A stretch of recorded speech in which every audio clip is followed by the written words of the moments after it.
जय हरी. नाशिकवरून गुरु शिखरचं दर्शन घेण्यासाठी सर्वप्रथम तुम्ही द्वारकेवर राहा. द्वारकेवर आल्यानंतर ईगल एक ट्रॅव्हल्सची बस बुक करा. ती तुम्हाला राजकोट पर्यंत सुखरूप असा प्रवास तुमचा 1250 रुपयात करून देईल. आपला प्रवास हा रात्री 9:30 वाजल्यापासून चालू झाला. रात्रभर 3 ते 4 स्टॉप घेऊन सकाळी आपण 10:30 वाजता राजकोट चेक पॉईंटवर पोहोचतो.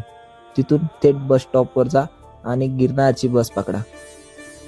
गिरनार परिसरात पोहोचल्यानंतर 2-2.5 हजार रुपयामध्ये तुम्हाला मस्त रूम भेटून जाईल.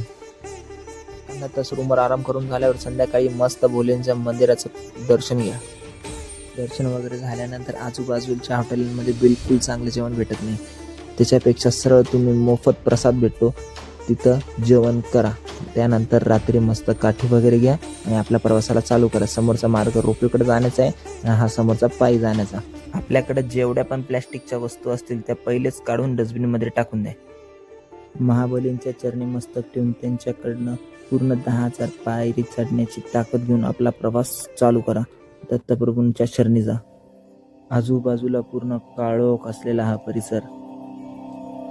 कोणत्याच प्रकारची भीती न बाळगता नेहमी आपल्या मनात दत्तप्रभूंचं नामस्मरण चालू असू द्या.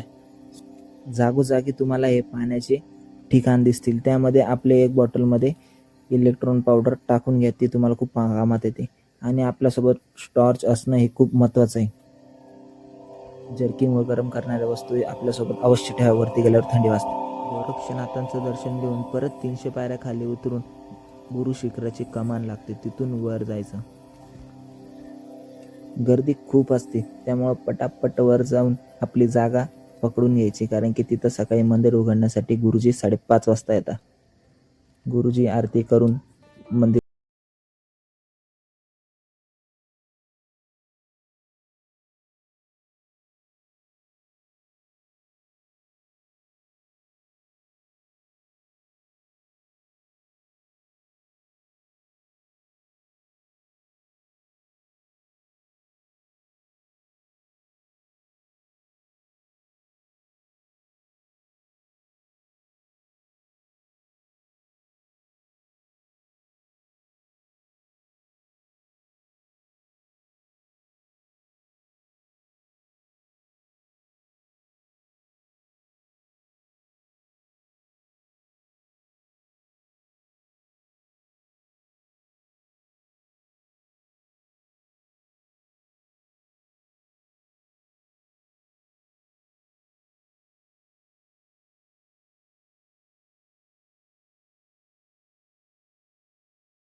रामकृष्ण हरी.